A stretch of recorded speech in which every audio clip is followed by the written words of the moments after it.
कर दिया था। आज हम लीडरशिप का टॉपिक जो है, कल तो सिर्फ हमने इसको एक बेसिकली इंट्रोडक्शन एक सिर्फ दिया था आप लोगों को, लेकिन आज का जो मेरा ये सेशन है इसके अंदर हम इसके ऊपर काफ़ी तफसील से बात करेंगे। और सबसे पहले हम ट्रेड थ्योरीज तो एक मुख्तसर सा जायज़ा होता है जो कल हमने ले लिया था, लेकिन बहरहाल आज हम इसको रिव्यू करते हुए चलते हैं। सबसे पहले मैं अपनी एक स्क्रीन आपके साथ शेयर करता हूँ। वालेकुम अस्सलाम टू ऑल स्टूडेंट्स।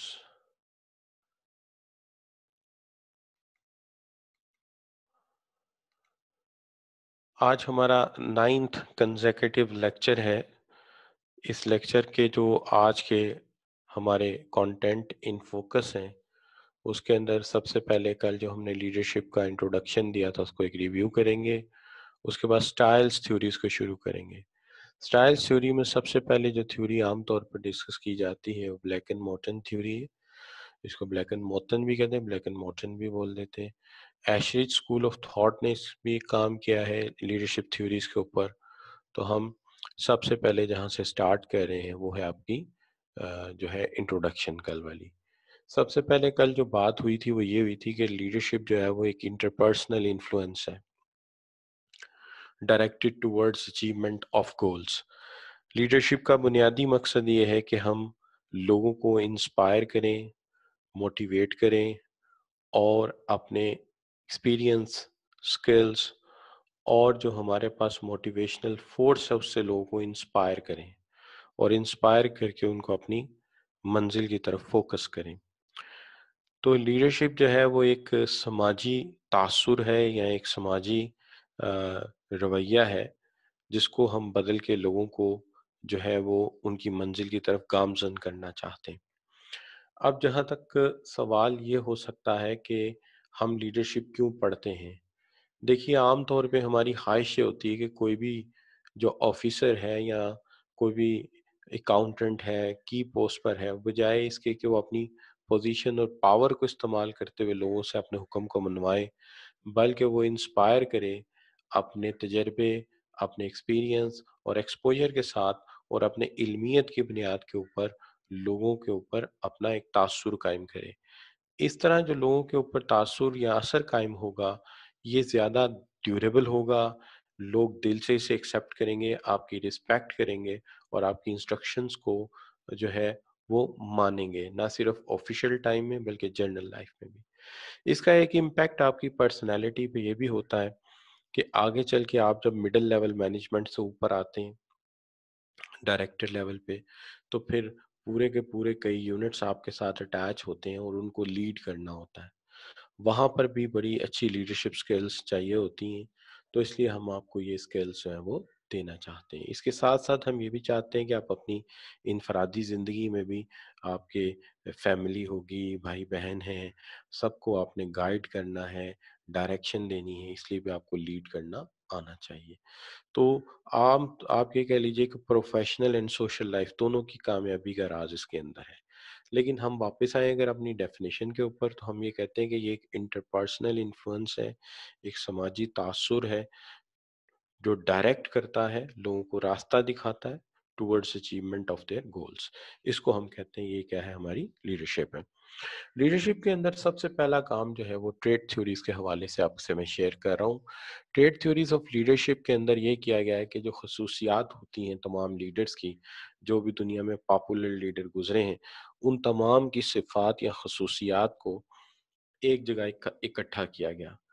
देखा गया कि उनके अंदर बहुत सारे कॉमन कैरेक्टरिस्टिक्स हैं। वो जो कॉमन कैरेक्टरिस्टिक्स हैं उन्हीं को क्या किया गया कि यकजा करके कहा गया कि लीडर के अंदर ये वाले कैरेक्टरिस्टिक्स होते हैं। लेकिन जब इन कैरेक्टरिस्टिक्स को इकट्ठा किया गया तो जो इंटरेस्टिंग बात है वो ये है कि कुछ ऐसे कैरेक्टरिस्टिक्स सामने आए जो कि आम तौर पर लोगों में आप ये कह सकते हो कि पैदा तो नहीं किए जाते, लेकिन बहुत सारे ऐसे होते हैं जो बाय बर्थ या फितरत की तरफ से इंसान को मिलते हैं। लिहाजा इन्होंने कंक्लूड ये किया कि leaders are born not create not made. Leaders are born not made. Leader जो हैं वो बाय बर्थ लीडर होते हैं, लीडर बनाए नहीं जा सकते। ये कोई किसी शख्स में अगर लीडरशिप क्वालिटीज हैं तो वो बाय बर्थ है, बर्थ हैं, लिहाजा leaders are born not made. जो ट्रेड एंड कैरेक्टरिस्टिक्स इन्होंने देखे, उसके अंदर एक फिजिकल ट्रेट है। लीडर में आमतौर पे एनर्जी, अपीयरेंस और ड्राइव दूसरों से बेहतर होती है। पर्सनैलिटी के हवाले से ये बात चूँकि कल हम कर चुके हैं, इससे मैं इसको मुख्तसरन ही कर रहा हूँ।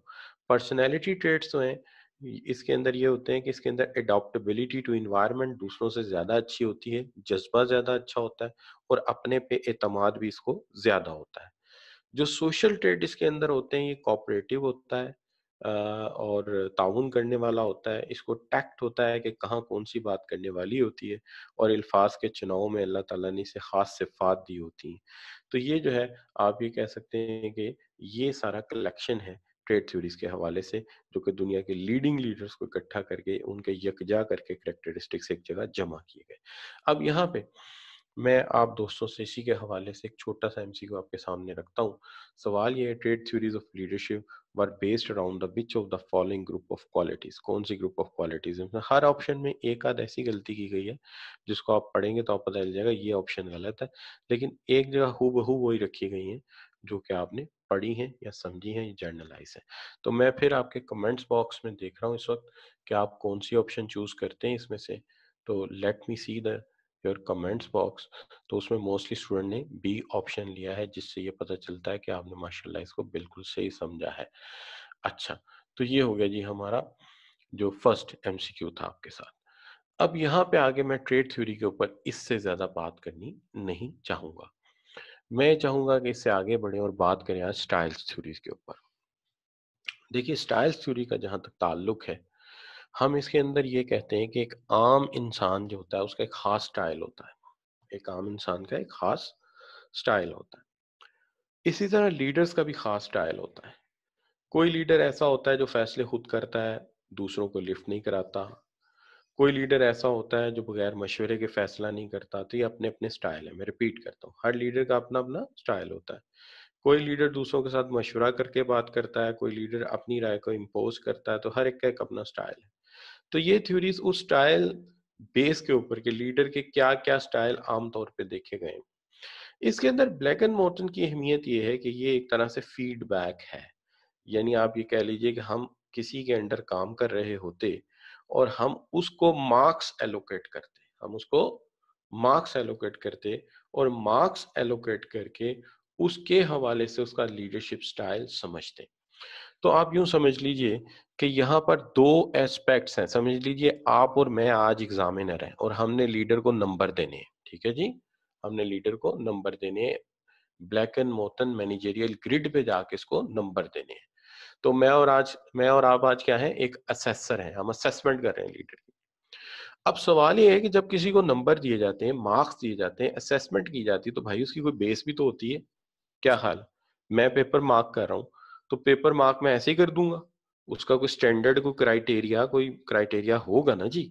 तो वो जो क्राइटेरिया है वो क्या है, पहले क्राइटेरिया समझिए। अच्छा, अगर हम क्राइटेरिया नहीं समझते तो फिर हम भी बैड असेसर हैं। तो पहले क्राइटेरिया समझते हैं कि अच्छा भाई, लीडर को आज हम नंबर देने बैठे हैं, मार्क्स देने बैठे हैं। ये जो हमने मार्क्स देने हैं किस बेस पे देने हैं? इसके अंदर दो बुनियादें हैं जिस पे हमने नंबर देने हैं। पहली बुनियाद ये है कि कंसर्न फॉर पीपल। क्या लीडर अपने अंडर काम करने वाले लोगों का जो कंसर्न है उसको एड्रेस करता है? क्या लीडर अपने अंडर काम करने वाले लोगों का जो कंसर्न है उसको असेस करता है? कंसर्न फॉर पीपल क्या हो सकता है? जो अंडर लोग काम कर रहे हैं उनका क्या कंसर्न हो सकता है? उनका कंसर्न ये हो सकता है कि हमें छुट्टी चाहिए, कहीं काम पड़ गया है जरूरी, हमें पेपर देने हैं उसके लिए लीव भी चाहिए, फाइनेंशियल सपोर्ट भी चाहिए। और क्या हो सकता है जी कि हम उनको क्या करें, उनके इंटरेस्ट को देखें, उनके एरियाज ऑफ पर्सनल डेवलपमेंट को देखें ताकि वो भी आगे बढ़ सकें। तो पीपल कंसर्न क्या है? छुट्टी चाहिए, छुट्टी दो। एडवांस सैलरी चाहिए, सैलरी दो, दिलवाओ। अगर कोई टास्क कम वो कर, कोई उसको काम पड़ गया है उसकी मदद करें। अगर वो बेचारा परेशान है तो उसको मोटिवेट करें। अच्छा, कोई मामला है उसको समझ नहीं आ रहा तो उसको इन्वॉल्व करें। और उसका इंटरेस्ट बढ़ाएं। तो ये है कि लोगों को समझ के उनकी नीड्स का ख्याल रखना। तो पहले नंबर हमने इस बुनियाद पे एलोकेट करने हैं कि क्या लीडर लोगों की छुट्टी की नीड, फाइनेंशियल कंसर्न की नीड, काउंसलिंग, इसी तरह सपोर्टिंग, मोटिवेटिंग, ये ज़रूरियात पूरी कर रहा है, तो इसके ऊपर हमने उसे नंबर एलोकेट करने हैं। अब आप पूछ सकते हैं सर नंबर कहाँ से लेके कहाँ तक दे सकते हैं? तो नीचे एक स्केल मैंने इसीलिए लगाया है। आप लीडर को नंबर दे सकते हैं 1 से लेके 9 तक, यानी 1 टू 9 मार्क्स आप एलोकेट कर सकते हैं। अगर वो बेस्ट लगे आपको तो आप 9 दे देंगे, और अगर वो आपको बहुत बुरा लगे तो 1, और अगर वो आपको एवरेज लगे तो 5। तो हम इस तरह नंबर से, अच्छा इसके दरमियान में भी नंबर दिए जा सकते हैं, लेकिन जाहिर बात है हम एक एक नंबर करते रहेंगे तो ये तो शाम पड़ जाएगी। लेकिन हम इसमें से 4 या 5 नंबर लगा के आपको दिखा देंगे कि क्या क्या लीडरशिप स्टाइल इससे बनेगा। लेकिन पहली बात ये समझ आई कि कंसर्न फॉर पीपल ये है कि हमें ये पता हो कि जो लीडर है वो अपने अंडर काम करने वालों की ज़रूरियात को कितना एड्रेस कर रहा है, उनको छुट्टी दे रहा है अगर ज़रूरत पड़ जाए, उनकी फाइनेंशियल नीड में उनको मदद करवा रहा है, उनको परेशानी में काउंसलिंग कर रहा है, सपोर्ट कर रहा है, मोटिवेट कर रहा है, तो पीपल कंसर्न में वो अच्छा है। अब दूसरा मामला है कंसर्न फॉर रिजल्ट या कंसर्न फॉर प्रोडक्शन।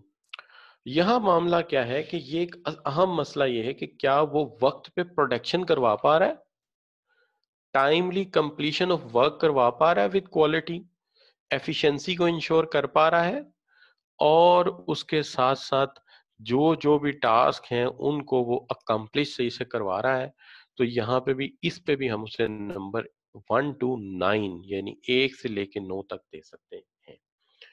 तो कंसर्न फॉर प्रोडक्शन ये है कि क्या वो टास्क या गोल्स या जो भी उसे टारगेट दिए गए हैं क्या वो टाइमली उन्हें अचीव करवा पा रहा है, प्रोडक्शन टारगेट मीट करवा पा रहा है, प्रोडक्टिविटी को इंश्योर कर रहा है, एफिशिएंसी को इंश्योर कर रहा है। तो यहाँ पे भी उससे 1 से लेकर 9 तक नंबर मिल सकते हैं। तो कंसर्न फॉर पीपल ये है कि हम के लीडर, अगर मैं लीडर में मैं अपने अंडर काम करने वाले लोगों का कितना ख्याल रखता हूँ, छुट्टी चाहिए, फाइनेंशियल नीड्स है, कोई और मामला है, डिमोटिवेट हो गया, मोटिवेट कर रहा हूँ कि नहीं कर रहा, तो ये कंसर्न फॉर पीपल है। 1 से लेकर 9 तक मार्क्स दे सकते हो आप मुझे। इसी तरह कंसर्न फॉर रिजल्ट है कि क्या वक्त पे प्रोडक्शन हो रही है, क्या प्रोडक्शन नीड पूरी की जा रही है, क्या टाइमली हर काम मुकम्मल करवा पा रहा है लीडर। यहाँ पे भी उसे 1 से लेकर 9 तक मार्क्स दिए जा सकते हैं। अब सबसे पहले तो हम ये देखते हैं कि क्या यहाँ तक हमें समझ आ गए ये दोनों कंसर्न। तो मैं बॉक्स में देख रहा हूँ कि क्या आपको ये दोनों कंसर्न समझ आए हैं जिनकी बुनियाद पे नंबर देने हैं, क्राइटेरिया, मेरिट, समझ आ रहा है आपको बच्चों? Yes sir, yes sir, yes sir, ठीक हो गया, ठीक हो गया। खुशनूद कह रहा है, अली अदनान कह रहा है, राशिद कह रहे हैं, आमना, सदाकत, ठीक हो गया बच्चों। इसका मतलब है हमें मेरिट समझ आ गया है कि किस मेरिट पे हमने इसे नंबर देने हैं। अब जरा ध्यान से, अब जाते हैं हम नंबर लगाने के लिए। अब कर लगाते हैं इसका स्कोर। हम स्कोर लगा के देखते हैं जी, स्कोर क्या लगाते हैं। देखिए, फर्ज कीजिए एक ऐसा लीडर सामने आता है जो दोनों तरफ ही अच्छा परफॉर्म नहीं कर रहा, यानी हमें ये नजर आता है कि जो लीडर साहब हैं ये जो है ये दोनों तरफ ही अच्छा परफॉर्म नहीं कर रहे। तो हम मैनेजेरियल ग्रिड पे जाएंगे। मैनेजेरियल ग्रिड में एक तरफ वाई एक्सिस है, तो वाई एक्सिस पे कंसर्न फॉर पीपल है, वाई एक्सिस पे कंसर्न फॉर पीपल है। अगर वो लोगों की जरूरियात का अच्छा ख्याल कर रहा है तो हम ऊपर देते जाएंगे नंबर। यहाँ मैं पॉइंट कर रहा हूँ, ठीक है ना, जहां मैं पॉइंट कर रहा हूँ, मेरा कर्सर मूव कर रहा है, हम इस तरफ नंबर देंगे उसको। ठीक हो गई बात? यानी 1 टू 9 तक नंबर दे सकते हैं, कितना कंसर्न रखता है, कितना अच्छा ख्याल रखता है अपने सबॉर्डिनेट का। और अगर वो प्रोडक्शन भी अच्छी करवा रहा है, टाइम पे प्रोडक्शन करवा रहा है, तो 1 से लेके 9 तक मार्क्स इधर दिए जा सकते हैं। ये एक्स एक्सिस पे, हॉरिजॉन्टल एक्सिस पे देखिए, तो हॉरिजॉन्टल एक्सिस पे भी आप नंबर दे सकते हैं 1 से लेके 9 तक, और इस तरफ भी कितने दे सकते हैं 1 से लेके 9 तक। तो ये इसका मार्क्स एलोकेशन का ग्रिड है।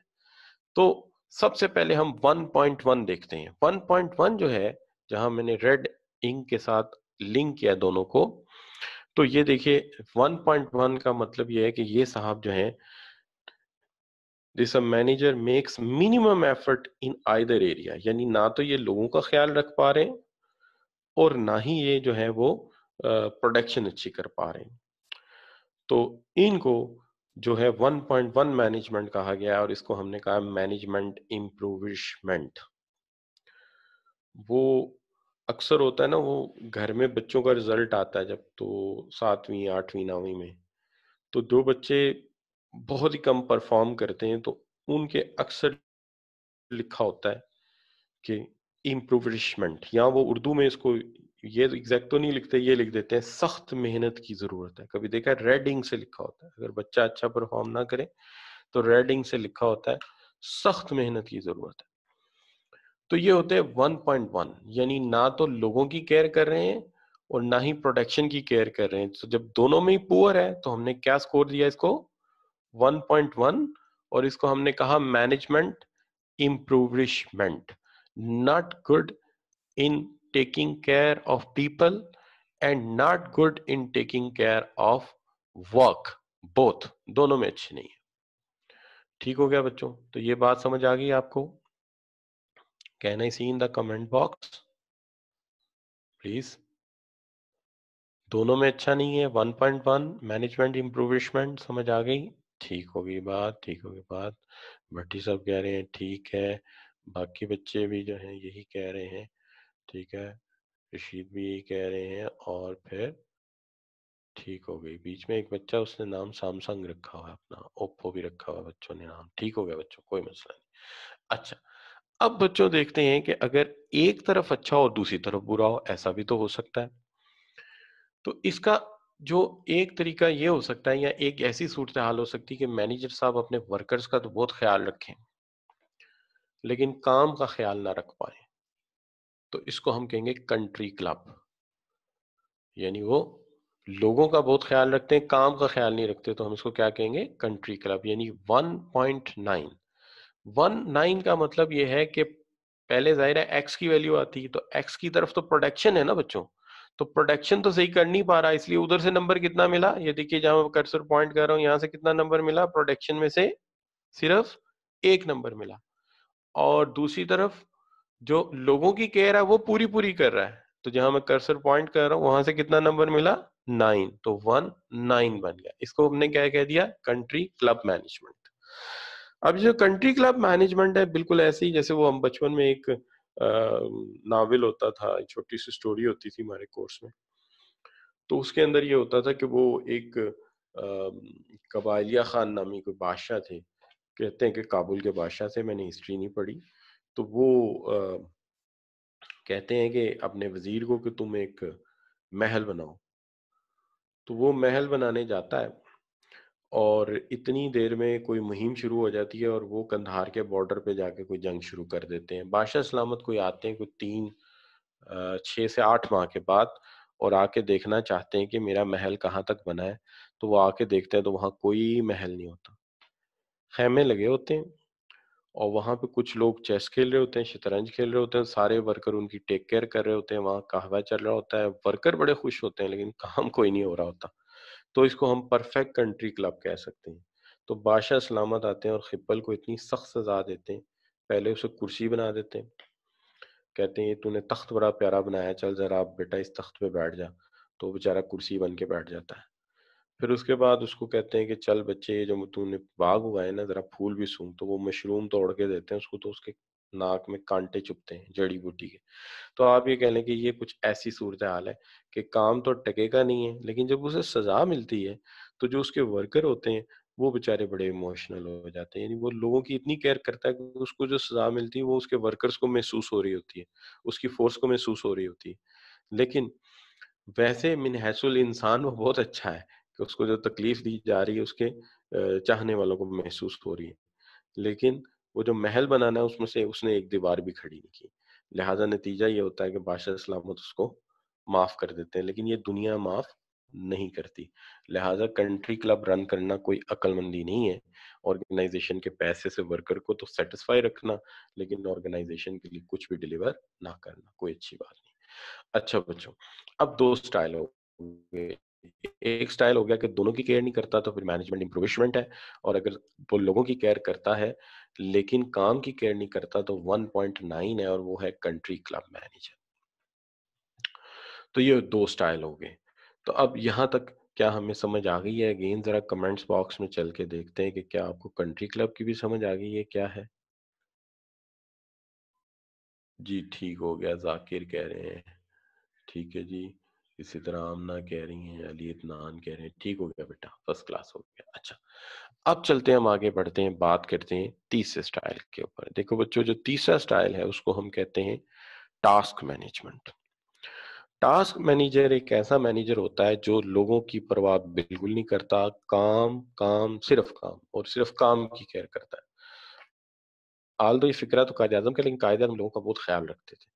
लेकिन ये जो बंदा है ये एक ही काम करता है कि always involve the people in production and never see they need any leave, they never see that he they require any financial help, they require any counselling, coaching, mentoring. कोई कोचिंग चाहिए, कोई मेंटोरिंग चाहिए, कोई coaching, कोई कोई चीज की ये परवाह नहीं करता। इसलिए हम ये कहते हैं कि ये जो बंदा है ये टास्क मैनेजर है, सिर्फ काम की परवाह करता है, लोगों की परवाह नहीं करता।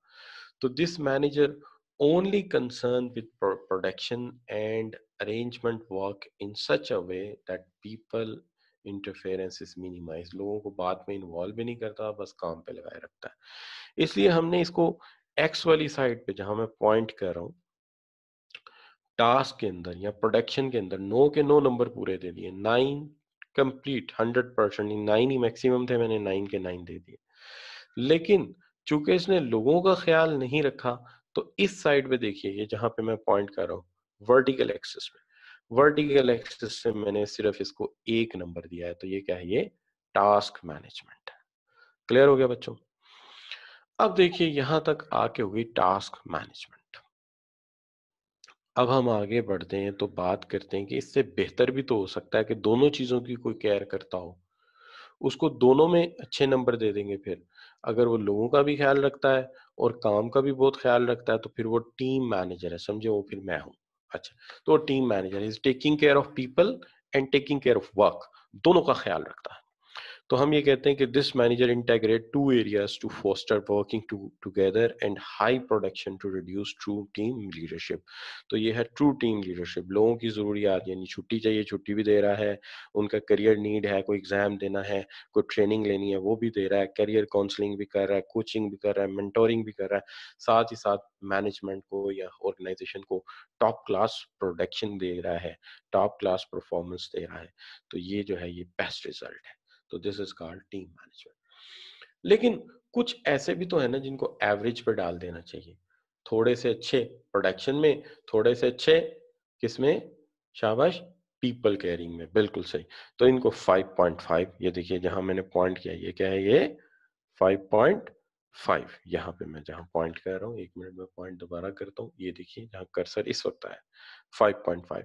इसका मतलब ये है कि ये जो थ्योरी पढ़ी है उसके अंदर मैंने 5 जगह पॉइंट किया है, जैसा कि ब्लेक एंड मॉर्टन ने किया है। लेकिन हकीकत में तो हम कहीं भी लीडरशिप स्टाइल को रख सकते हैं, 7.7 पे रख सकते हैं, 3.3 पे रख सकते हैं, लेकिन डिस्कशन में हम सिर्फ 5 रख के आपको समझा देते हैं कि इसको कैसे यूज करना है। क्लियर हो गया बच्चों? तो यहाँ तक बात जो है, होप कि आपको समझ आई है।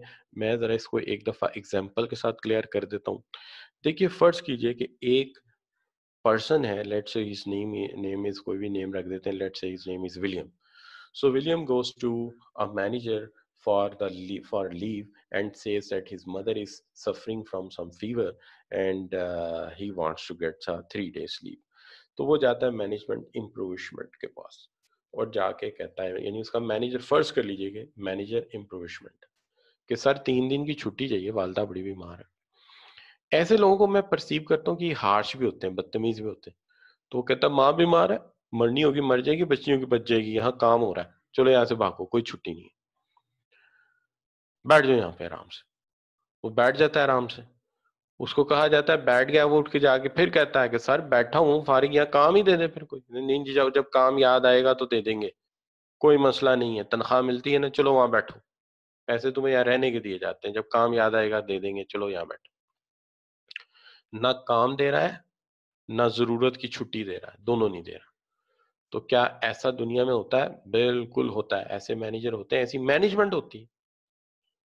मुझे ऑल पाकिस्तान एक चीज मैंने ऑब्जर्व किया, आपने प्राइवेट स्कूल्स कभी देखे? प्राइवेट स्कूल्स में क्या होता है गर्मियों की छुट्टियों में? गर्मियों की छुट्टियों में कोई काम टीचर के पास नहीं होता, लेकिन फिर भी स्कूल कहते हैं जी हम चूंकि फीस देते हैं तो तुम्हें स्कूल आना है। वो कहेगा यार बच्चे तो छुट्टी पे, मैंने क्या करना है? तो वो यही कहेंगे यहाँ बैठे रहो, असाइनमेंट बनाओ, नोट्स बनाओ, ये करो, वो एमी डमी सा वर्क दे देंगे। आपको खुद नजर आ रहा होगा ये काम देना भी नहीं चाहते, इन्हें आता भी नहीं काम कराना, लेकिन वहां बिठाए रखेंगे। क्यों? हम सैलरी देते हैं। अब दोनों में से एक काम भी नहीं कर रहे। इससे अच्छा था उन्हें किसी लाइब्रेरी भेज देते, कहीं और भेज देते, उनकी करियर कंसर्न देख लेते, उनको कोई पेपर देने का मशवरा दे देते आगे। लेकिन क्या होता है, बिठाए रखते हैं, ना काम देते हैं ना छुट्टी देते हैं। तो इसका मतलब ये क्या है, मैनेजमेंट इम्प्रूवमेंट, लोगों की भी केयर नहीं करते, काम की भी केयर नहीं करते। तो ऐसे मैनेजर और ऐसी मैनेजमेंट होती है। दूसरा ये हो सकता है कि वो अपनी छुट्टी की एप्लीकेशन लेके जाता है और आप फर्ज कर लेते हैं कि उसका मैनेजर जो है वो कंट्री क्लब मैनेजर है, उसका स्टाइल जो है कंट्री क्लब मैनेजमेंट का। वो जाकर कहता है सर वालदा बीमार है, 3 दिन की छुट्टी चाहिए, तो प्लीज छुट्टी दे दो। वो कहता है वालदा बीमार है, माँ के पाँव तले जन्नत होती है बेवकूफ, 3 नहीं तुझे 9 छुट्टियां मिलेंगी, बल्कि आगे जरूरत हो तो फोन कर देना, और तनख्वाह भी अगले महीने की एडवांस ले जाओ, और जाके वालदा से कहना मेरे लिए दुआ करें। तो दुआ ही हो सकती है फिर। क्यों? कि उन्होंने क्या किया, उन्होंने वर्क कंसर्न देखा ही नहीं। उन्होंने 3 की बजाय जज्बाती हो गए 9 दिन की छुट्टी दे दी, 7 तनख्वाह भी एडवांस दे दी। तो इसको कहेंगे कंट्री क्लब मैनेजर। लोगों की इतनी केयर है, ऑर्गेनाइजेशन की कोई केयर नहीं है। ठीक हो गई बात? अब फर्ज कर लीजिए कि वो एप्लीकेशन लेके जाता और उसका मैनेजर जो है वो टास्क मैनेजर होता, फिर क्या होता? फिर वो ये कहता कि यार मशीन चल रही है, मटेरियल वेस्ट हो रहा है, भैया क्या कर रहे हो, जाओ जाके उसको देखो, छोटा भाई दवाई ले आएगा, अल्लाह खैर करेगा, जाओ मेरा बेटा काम करो। तो ये क्या है? ये है टास्क मैनेजर। उसने सुना भी नहीं कि इसकी जरूरत क्या है, उसे काम की पड़ी है। ठीक हो गई बात? अब मैं प्रैक्टिकली सिखा रहा हूँ ये लोग कैसे होते हैं ताकि आपको अंदाजा हो जाए। अब उसके बाद चौथी सूरत क्या हो सकती है कि उसका मैनेजर टीम मैनेजर हो, यानी मैं हूं, मेरे जैसा मैनेजर। तो मैं कहूंगा अच्छा भाई तुम 8 घंटे काम करते हो इस मशीन पे, तो एक लड़का नाइट शिफ्ट में होगा और एक लड़का जो है वो मॉर्निंग में होगा या इवनिंग में होगा, 8 8 आवर्स। तो मैं उन दोनों लड़कों को बुलाता हूँ, बुला के कहता हूँ अच्छा बेटा ये छुट्टी पे जा रहा है, 8 घंटे तो वो ये ऑफ रहेगा, तो तुम दोनों तीनों दिन 12 12 घंटे ड्यूटी करोगे, 4 4 घंटे एक्स्ट्रा इसका काम कवर करोगे। और जब तुम्हारी माँ बीमार होगी, सॉरी जब तुम्हें कोई काम पड़ेगा, तो फिर तुम छुट्टी ले लेना, फिर ये काम करेगा। अब बताओ हो गया ना मसला हल? काम भी हो गया, छुट्टी भी मिल गई। तो इसको कहते हैं टीम मैनेजमेंट। काम का कंसर्न भी देखना और उसका कंसर्न भी देखना है। तो ये चारों चीजें मैंने आपके सामने रख दी। अब चलते हैं कमेंट्स बॉक्स में, देखते हैं आपको कितनी समझ आई है। हाँ बच्चों जरा आप बोल दें, कमेंट्स दे दें शाबाश कमेंट्स बॉक्स में। फायदा कह रही है यस सर, जसाम कह रहे हैं सर, नबील भी कह रहा है ठीक है जी, दानियाल भी ही कह रहे हैं। ठीक हो गया बच्चों, सो इट्स यू अंडरस्टैंड। सो जी, तो मैंने कोशिश की है कि जरा प्रैक्टिकली भी आपको बताऊं, ये सिर्फ थ्योरी नहीं होती, ये अमली तौर पे होते हैं सारे काम। अच्छा बच्चों, अब यहाँ पे मैं जो बात करने जा रहा हूँ वो ये है कि आपके सामने क्यों ना कुछ सवालात भी रखे जाएं। अच्छा, अब वो जो सवालात हैं वो क्या हैं वो देखते हैं। सवालात आपके कुछ इस तरह से देखते हैं। सबसे पहले तो मैं इसको कमेंट बॉक्स को बंद करता हूँ, आपके क्वेश्चंस की तरफ चलता हूँ। देखिए, ये तो मैंने बता दिया था ना आपको, मिडिल रोड मैनेजमेंट, दोनों में दरमियाना, लोगों की केयर में भी और उसमें भी। अच्छा, इसमें ये होता है कि देखिए middle of the road management है। अच्छा, मैं एक दफा पेपर चेक कर रहा था किसी यूनिवर्सिटी के, तो वहां पे किसी ने मिड ऑफ द रोड लिखा हुआ है, किसी ने सेंटर ऑफ द रोड लिखा हुआ है। ऐसा नहीं होता। देखिए जब स्टेटस को कहा है तो टर्म है स्टेटस को ही लिखी होना चाहिए, याद होना चाहिए। मिडिल ऑफ द रोड है तो मिडिल ऑफ द रोड ही होना चाहिए। अच्छा बच्चों, सवाल क्या है, when a manager is committed and have stake in organization success, एक मैनेजर कमिटेड है और उसका स्टेक है ऑर्गेनाइजेशन की सक्सेस में, their needs and production needs coincide, वो देखता है कि दोनों नीड्स को मुझे इकट्ठे लेके चलना है। कहता है he create an environment based on trust and respect, which leads to high satisfaction and motivation of employees। तो high satisfaction और motivation of employees की तरफ लेके चलती है। तो उसने एक ऐसा माहौल क्रिएट किया है जिसके अंदर वो कंसर्न देख रहा है, लोगों को भी मोटिवेट कर रहा है और साथ कोइंसाइड करके ऑर्गेनाइजेशन को भी देख रहा है कि यार इसका काम भी होना चाहिए। तो यहाँ मुझे कौन सी ऑप्शन लेनी चाहिए आपके ख्याल में? मैं ज़रा कमेंट्स में देखता हूँ। मोस्टली बच्चों ने कहा है कि उसे डी ऑप्शन लेना चाहिए। बिल्कुल ठीक है, मुझे डी ऑप्शन लेना चाहिए क्योंकि मैनेजर साहब मकासद ऑर्गेनाइजेशन के भी देख रहे हैं और लोगों को भी मोटिवेट कर रहे हैं। तो यही टीम मैनेजमेंट का असूल है। अगला सवाल जो है ये मैंने किसी प्रोफेशनल पेपर से लिया है। उसमें यह है कि in the context of Blake and Mouton's grid a manager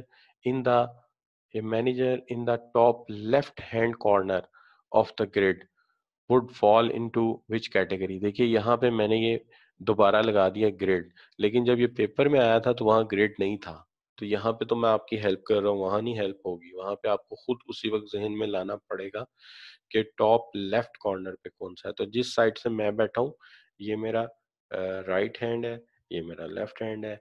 तो राइट हैंड के ऊपर आप जहाँ बैठे हैं उस हिसाब से देखिए राइट कौन सा है, लेफ्ट कौन सा है। तो लेफ्ट टॉप कॉर्नर, तो लेफ्ट टॉप कॉर्नर पे आपके क्या है शाबाश? लेफ्ट टॉप कॉर्नर पे आपके है 1.9। तो 1.9 को आप क्या कहोगे? Country club. इसी तरह का सवाल फिर मैंने भी एक बना दिया। मैंने कहा अगर टॉप राइट पे चला जाए तो फिर क्या होगा? अच्छा, टॉप राइट पे चला जाए तो फिर क्या होगा? शाबाश, देखें कमेंट्स बॉक्स में अब आप क्या पिक करते हैं। जी, टॉप राइट पे चला गया तो फिर क्या आएगा? शाबाश, टॉप राइट पे 9.9 डी हो जाएगा। बिल्कुल ठीक हो गया जी। इस पे ज्यादा बात नहीं करते, ये बड़ी आसान सी बात थी। तो इस तरह का भी सवाल आ जाता है।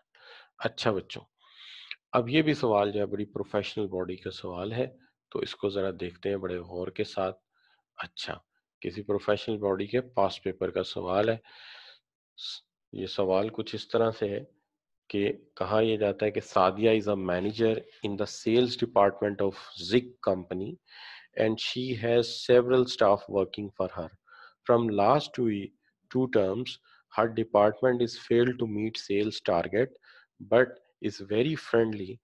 But she is very friendly with most of her staff, and they like her and appreciate that she does everything she can to attend to their needs.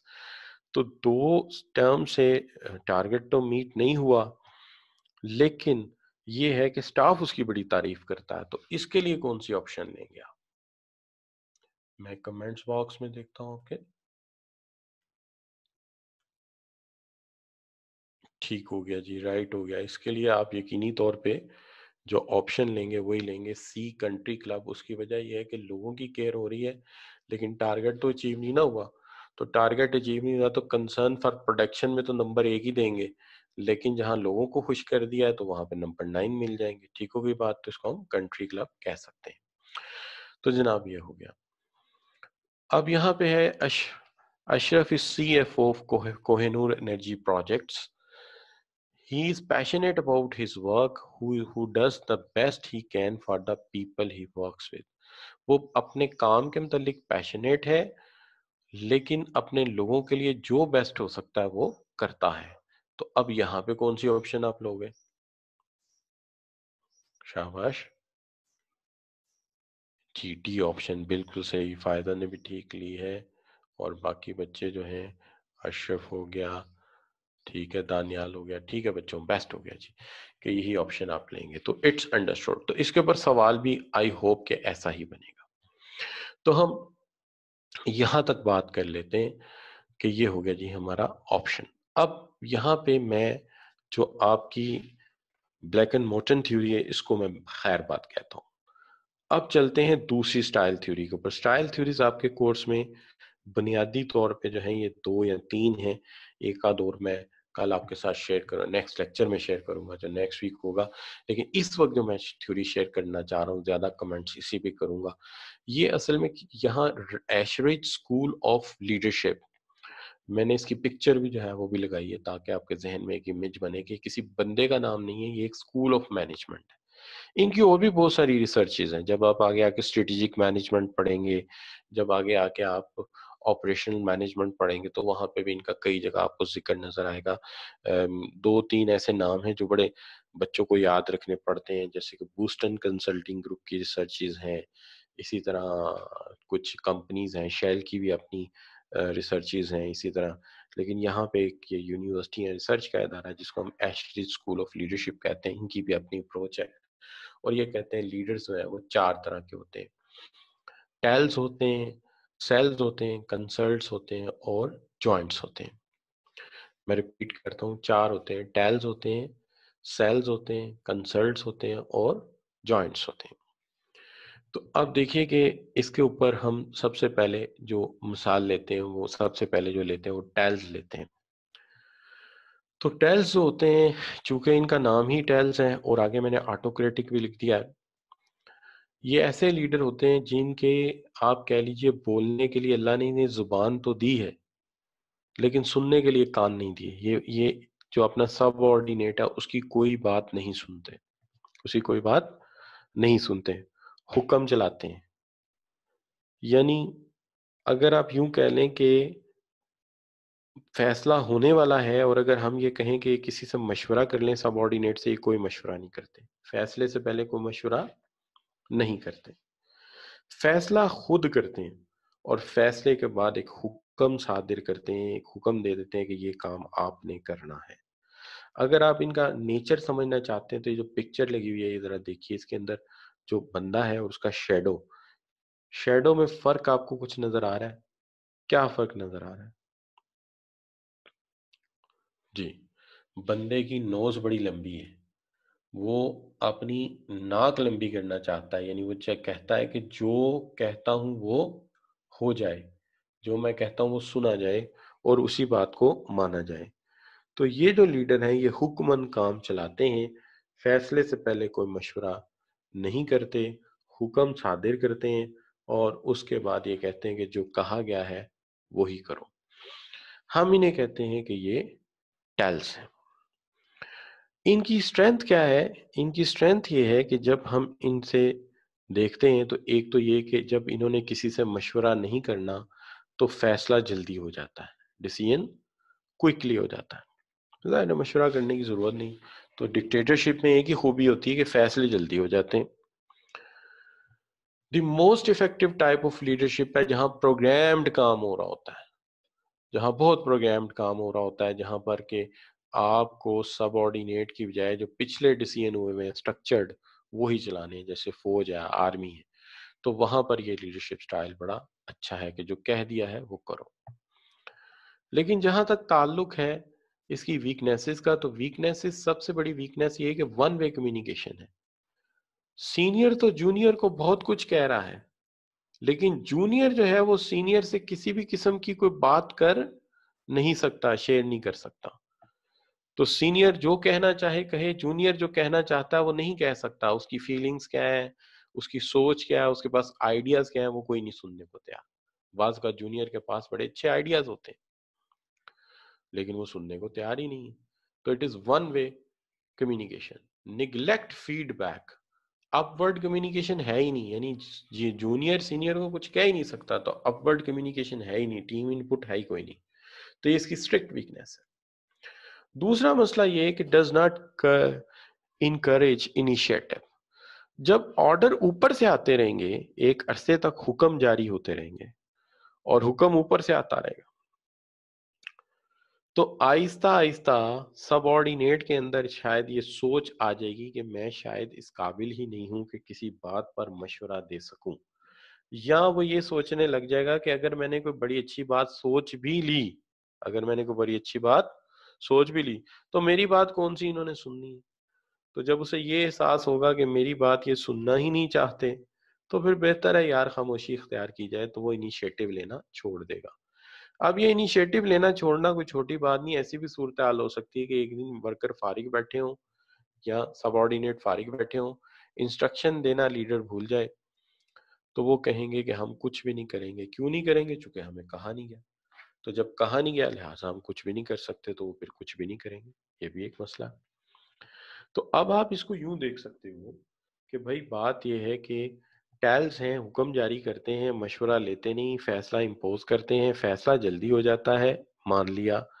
Structured programme हो, हाईली प्रोग्राम डिसीजन हो, work हो तो ठीक है, लेकिन मसला ये है कि नीचे वाले की राय को बिल्कुल कदर से नहीं देखा जा रहा, सुना ही नहीं जा रहा, उसकी फीलिंग्स, उसके थॉट्स, उसके क्रिएटिव आइडियाज लिए नहीं जा रहे, जिससे आहिस्ता आहिस्ता उसके अंदर का इंसान मर जाएगा और वो कभी की राय देने के काबिल नहीं रहेगा, और वो एक हो सकता है कॉम्प्लेक्स में बेचारा फंस जाए, पर्सनालिटी कॉम्प्लेक्स में। एनीवे, तो यहाँ तक बात हमने इसको समझ लिया। अब पहले आगे जाने से पहले ये देख लिया जाए कि क्या बच्चों को टेल्स लीडर की कुछ समझ आई है कि टेल्स होते कैसे हैं। जी बच्चों, मैं कमेंट्स में देख रहा हूँ, मैं कमेंट्स बॉक्स में देख रहा हूँ, प्लीज कमेंट्स कीजिए। Yes sir, yes sir. अच्छा जी, ठीक हो गई बात। तो मोस्टली बच्चों ने यस कह दिया, तो मैं इसका मतलब ये लेता हूँ कि आपको बात समझ आ गई है। So thank you for your participation. मैं वापस चलता हूँ अपनी बात के ऊपर और बात करते हैं सेल्स के ऊपर। तो देखिए, सेल्स का जहां तक ताल्लुक है, सेल्स कुछ ऐसे लीडर हैं जो फैसला करने से पहले कभी मशवरा नहीं करते, फैसला करने से पहले कभी मशवरा नहीं करते, लेकिन जब फैसला कर लेते हैं तो उसके बाद आके सबऑर्डिनेट को समझाने की कोशिश करते हैं। बच्चों, ये जरा मस्जिद मेरे घर के करीब है और अजान बहुत हो रही है ऊंची आवाज में, तो लेट मी मुझे 1 मिनट बस दीजिएगा।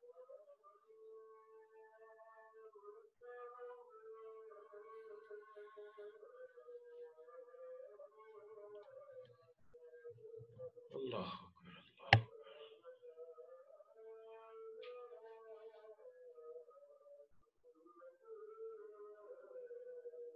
अशहदु अन ला इलाहा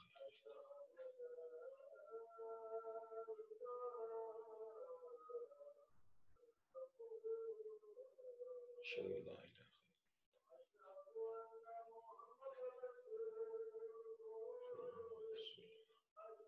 अल्लाहुम्मा सल्लि अला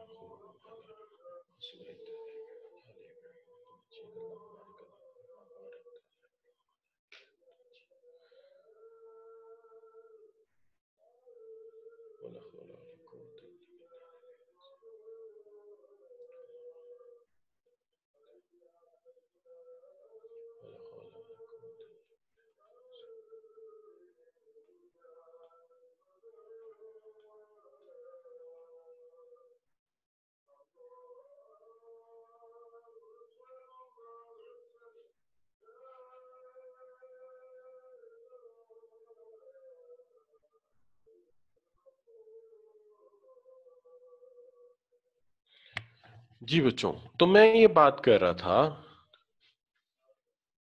कि हम ये बात कर रहे थे कि भाई बात ये है कि सेल्स एक ऐसा लीडर है जो फैसले से पहले तो कोई मशवरा नहीं किया, उसने आपसे बात भी नहीं की, सबऑर्डिनेट से पूछा भी नहीं, फैसला करके आ गया। फैसला करके आने के बाद अब समझा रहा है कि फैसला क्यों हुआ, किन हालात में हुआ, क्या मजबूरी थी, लिहाजा तुम इसे मान लो।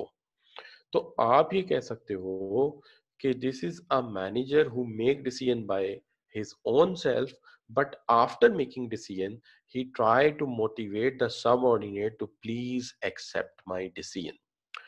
So now what he is doing actually, he is selling, वो सेल कर रहा है। कोई सेलमैन हो तो क्या करता है, जरा गौर कीजिए, कोई सेलमैन हो तो क्या करता है, सेलमैन ये करता है कि जो चीज वो बेचनी चाहता है वो बेचने चल पड़ता है। अच्छा, अगर जरूरत पड़े तो वो मामूली सा रद्दो-बदल उस चीज में भी नहीं करता। वो अपनी चीज की तारीफ किए जा रहा है, जो मैं चीज लाया हूँ वो अच्छी है, जो मैं कह रहा हूँ वो ठीक है, इसका ये फायदा है, इसका ये फायदा है, तो वो क्या करता है, वो अपनी चीज बेच के ही जाता है। इसी तरह यहाँ पे ये लीडर है, ये अपना फैसला बेचता है और मना के जाता है कि मेरा फैसला ठीक है। तो वो ये कहता है कि सेल्स जो है वो तो हो रही होती हैं, लेकिन क्या सेल हो रहा होता है, फैसला सेल हो रहा होता है।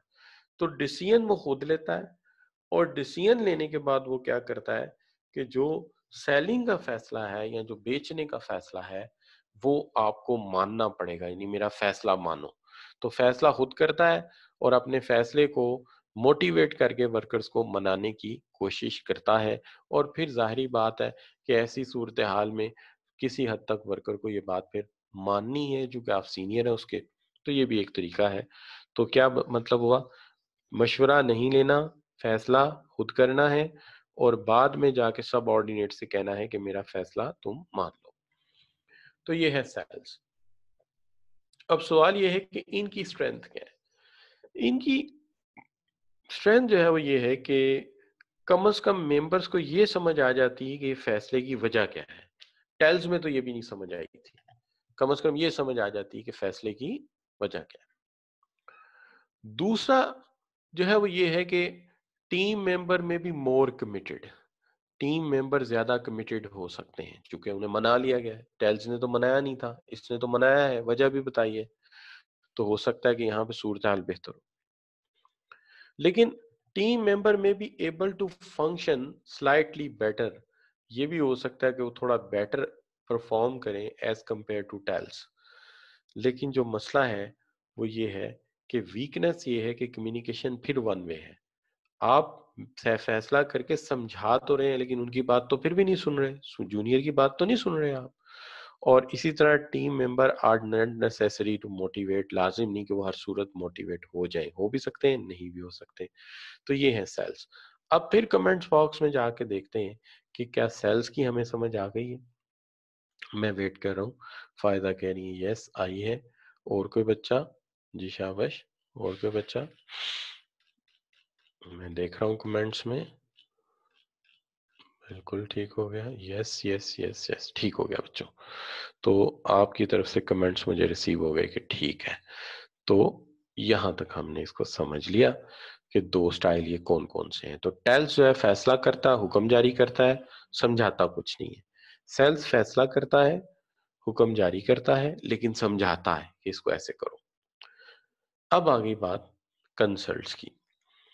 कंसल्ट्स की ये आदत होती है कि वो फैसले से पहले लोगों से राय मांगते हैं, मशवरे करते हैं।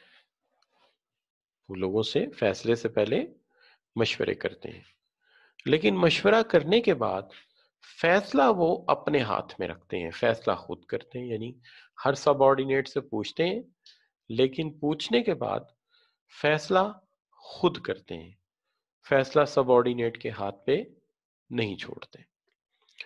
अब सवाल ये है कि हाउ। देखिए बात यह है कि मैं जब इनिशियली कॉर्पोरेट सेक्टर में आया तो after very short while of time मैं I am promoted towards a small unit head. तो मेरे पास एक एरिया था और वहाँ पे मेरे पास आमतौर पे मार्केटिंग में अच्छे लड़के रखने होते थे, तो सैलरी भी अच्छी होती थी हमारी। तो आमतौर पे ये होता था कि जो हमारा हेड ऑफिस था वो कराची में था, और we have to visit the market fortnightly. तो हम तकरीबन 2 हफ्ते बाद मार्केट विजिट करते थे, और जब भी मार्केट विजिट करते थे हमारे साथ काफ़ी सारे सैंपल्स और चीज़ें होती थी, तो हम वैन जो है ना, लग्जरी वैन, वो रेंट आउट कर लेते थे, गाड़ी पे नहीं जाते थे। तो वैन रेंट आउट करते थे लग्जरी। तो after some while head office से हमें एक बजट मिला। बजट जो है, आप मुझे एग्जैक्ट याद नहीं, समझ लीजिए कि मैं फर्जन कह रहा हूँ, सिर्फ वो 6 लाख का बजट था। तो उन्होंने कहा कि गाड़ी अपनी खरीद ले, चूंकि वो रेंट आउट करते हैं तो ड्राइवर हम कराची से भेज देंगे आपको। तो कोई ड्राइवर उधर है, वो इधर लाहौर पंजाब का रहने वाला है, तो वो मामला चला देगा। तो अब गाड़ी लेनी थी, तो मेरे पास 2 लड़के थे। ये दोनों लड़के क्वालिफाइड थे, बीबीए थे मार्केटिंग में पंजाब यूनिवर्सिटी से। तो मैंने दोनों को बुलाया कि मैंने कहा यार बजट आया, गाड़ी कौन सी लें।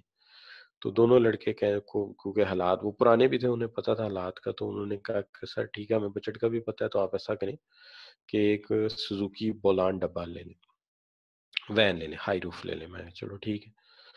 लेकिन 2 लड़के जो बाद में आए थे, वो दोनों लड़के जो हैं, एक शायद गालबन लाहौर स्कूल ऑफ इकोनॉमिक्स से था, और एक इंटर्नशिप पे था मेरा हाल, शी वाज फ्रॉम दी। तो उससे मैंने पूछा, मैंने कहा अच्छा यार इसका क्या राय है आप दोनों की। तो दोनों लड़कों ने कहा कि हमें वो जो लग्जरी वैन है वो चाहिए, तो कम से कम एपीवी लेके दें। सुजुकी का उस जमाने में एक होता था, वो डबल एयर कंडीशन वैन होती थी, तो या डबल कंडेंसर या कुछ ऐसा उसे कहते, तो कहते थे ये ले लें। अब मेरे पास तो 6 लाख ही था, तो आई कैन नॉट से टू इंक्रीज द बजट। थोड़ा शाय भी मैं फील कर रहा था। तो मैंने क्या किया कि ज़ाहिर है मैंने मशवरा तो ले लिया सबसे। अब वैन मैंने खुद खरीद ली जाके, मैं पोलैंड डब्बा ले आए जाके, कंपनी ने कहा था वहाँ से, उनसे कहा जी बुक करा दें, ले आए। अब जब ले आए तो मेरा काम आसान था, क्योंकि देखिए जिन बच्चों ने तो पहले, जिन सबऑर्डिनेट तो राय पहले ही दी थी कि सुजुकी हायरूफ ले लें, तो उन्होंने वो तो, उनको कहने की कुछ ज़रूरत नहीं है।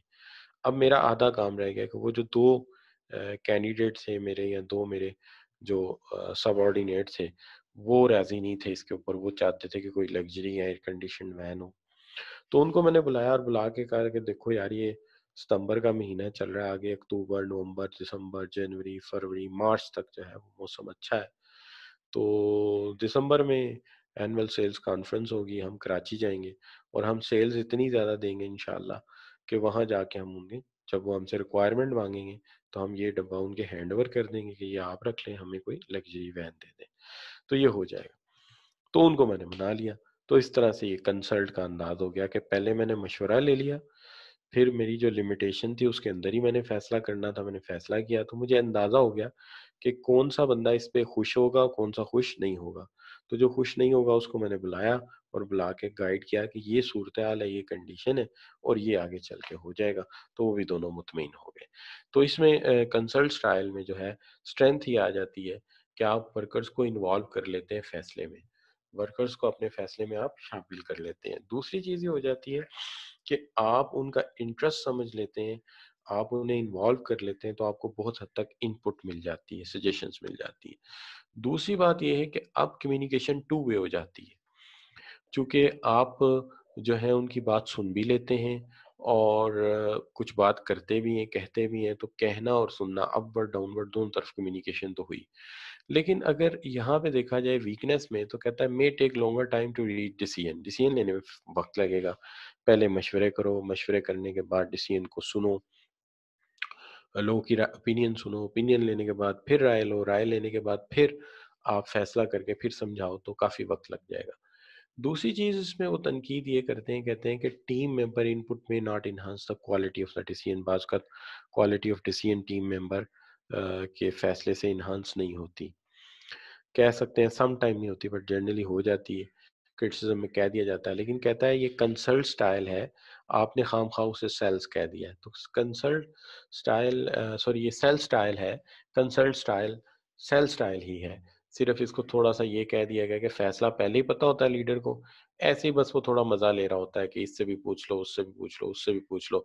क्योंकि जब मुझे 6 लाख आया था तो मुझे तो पहले ही पता था 6 लाख में गाड़ी ये वाली आनी है। ठीक है ना? तो फिर मैं क्या कर रहा था? फिर मैं उनसे राय ले रहा था या शो कर रहा था कि आपका मशवरा लिया जा रहा है। तो वो कह रहा है कि ये फेक ही है, एक्चुअली तो लीडर को पता होता है बजट कितना है, उसमें क्या चीज़ आ सकती है, क्या किया जा सकता है, तो हकीकत में तो सेल्स ही है। लेकिन राय लेके आप उसे कोशिश करते हैं कि कंसल्ट स्टाइल बनाया जाए। बहरहाल ये क्रिटिसिज़्म है, ये तो ऐसा होता ही है। अब चलते हैं आपकी ओपिनियन की तरफ कि क्या ये आपको समझ आया है? जी, I am watching in your comments box please.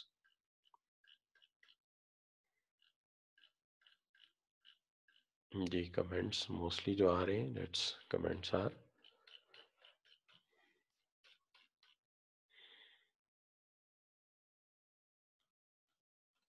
Yes, yes, yes, yes.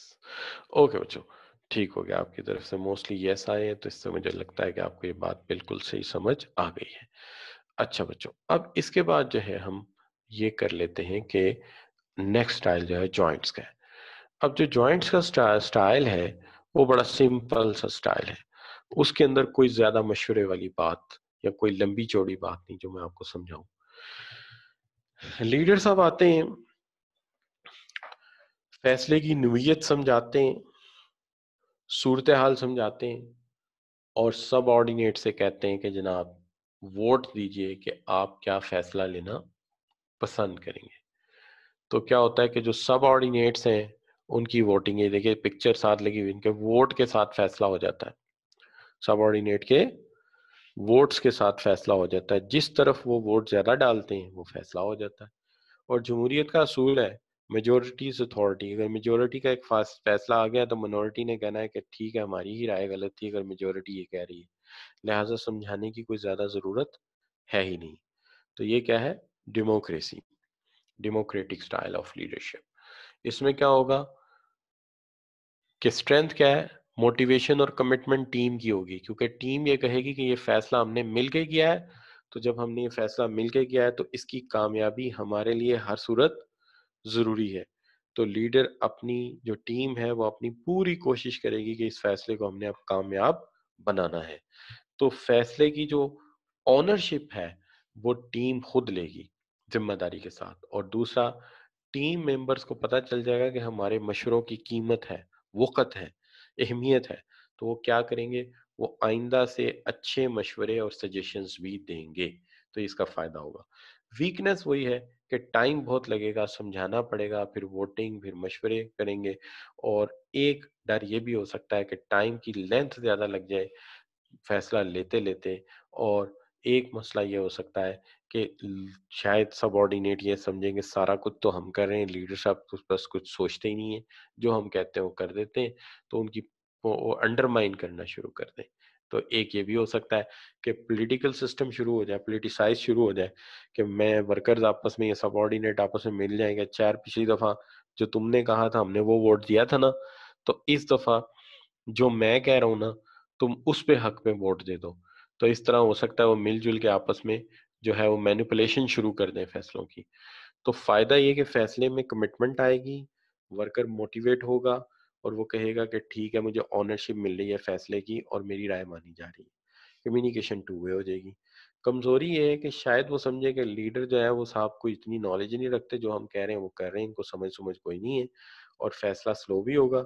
और बाज़ औक़ात ये भी हो सकता है कि पॉलिटिकल सिस्टम की तरह, सियासी निज़ाम की तरह, कि चलो इस दफ़ा तुम हमारी बात मान लो, अगली दफ़ा हम तुम्हारी बात मान लेंगे।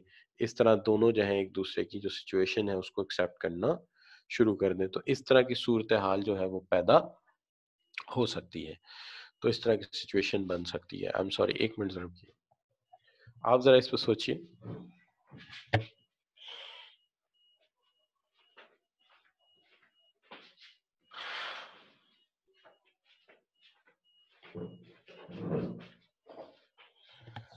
अच्छा बच्चों, तो मैं ये बात कर रहा था कि ये 4 लीडरशिप स्टाइल्स हैं आपके। तो कौन-कौन से? Tell, sells, consults and joints. अब यहाँ पर मैं आपसे सिर्फ चंद 1 मिनट मेरे पास हैं, सिर्फ एक बात बतानी है कि एक बड़ी इंटरेस्टिंग बात ये है कि जब रिसर्च की गई कि कौन-सा स्टाइल सबऑर्डिनेट्स को ज़्यादा पसंद है, तो मैं भी समझता था डेमोक्रेटिक स्टाइल पसंद होगा, चूँकि उसके अंदर उनसे राय ली जाती है। लेकिन इंटरेस्टिंग बात मैं आपको जो बताता हूँ वो ये निकली कि बजाय इसके कि वो कन डेमोक्रेटिक स्टाइल को पसंद करते, उन्होंने कंसल्ट स्टाइल को पसंद किया। क्योंकि इसके अंदर जो फैसले का भार है, फैसले की जो ज़िम्मेदारी वो लीडर पे ही रहती है कि फैसला लीडर ने किया और उनकी राय भी शामिल हो जाती है। इसलिए सबऑर्डिनेट ज़्यादा पार्टिसिपेटिव स्टाइल को पसंद करते हैं, डेमोक्रेटिक की बजाय, चूँकि ओपिनियन भी मिल जाती है और उसके साथ-साथ जो है वो उनके ऊपर कोई लोड भी नहीं आता फैसले का। तो अब यहाँ पे मैं आपके ज़रा कमेंट्स ले लेता हूँ कि क्या यहाँ तक आपको समझ आई है बात की? जी शाबाश! जल्दी से कमेंट्स कर दीजिए। Please, I am waiting for your comments.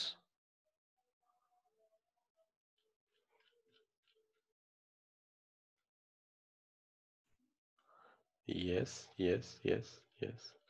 तो मोस्टली बच्चों की तरफ से मुझे यस आ रहा है, तो इसका मतलब है कि यहाँ तक आपको बात जो है वो समझ आ गई है। तो अब यहाँ पे हम जो है आज कंक्लूड करते हैं। आज हमने ब्लैक एंड मोर्टन थ्योरी को पढ़ा है और उसके साथ-साथ हमने एशरिच स्कूल ऑफ लीडरशिप को पढ़ा है। लेकिन यहाँ तक आते हुए एक काम है कि आज हमारा जो है वो एशरी स्कूल ऑफ थॉट पे एमसीक्यूज और प्रैक्टिस नहीं हो सकी। तो वो इंशाल्लाह हम अपने अगले लेक्चर में शामिल करेंगे और फिर हम नेक्स्ट आगे मूव करेंगे। होप कि आपके लिए ये सेशन भी वर्थवाइल रहेगा और आप साथ-साथ प्रैक्टिस करते रहेंगे, नोट्स आपको मिल रहे हैं। नोट्स आपके व्हाट्सएप ग्रुप में भी जा रहे हैं और उसके साथ-साथ आपको ईमेल भी किए जाते हैं। हम इसके अलावा भी कोई सोर्स सोच रहे हैं जहाँ से आपको ये पहुँचाए जाएँ। तो ये सारी की सारी चीज़ें आपको मिल रही हैं। आप साथ ही साथ काम करते जाएँ और इस टाइम को आप बेस्ट अवेल करें। तो thank you very much for your time and thank you very much for joining. अल्लाह हाफिज़।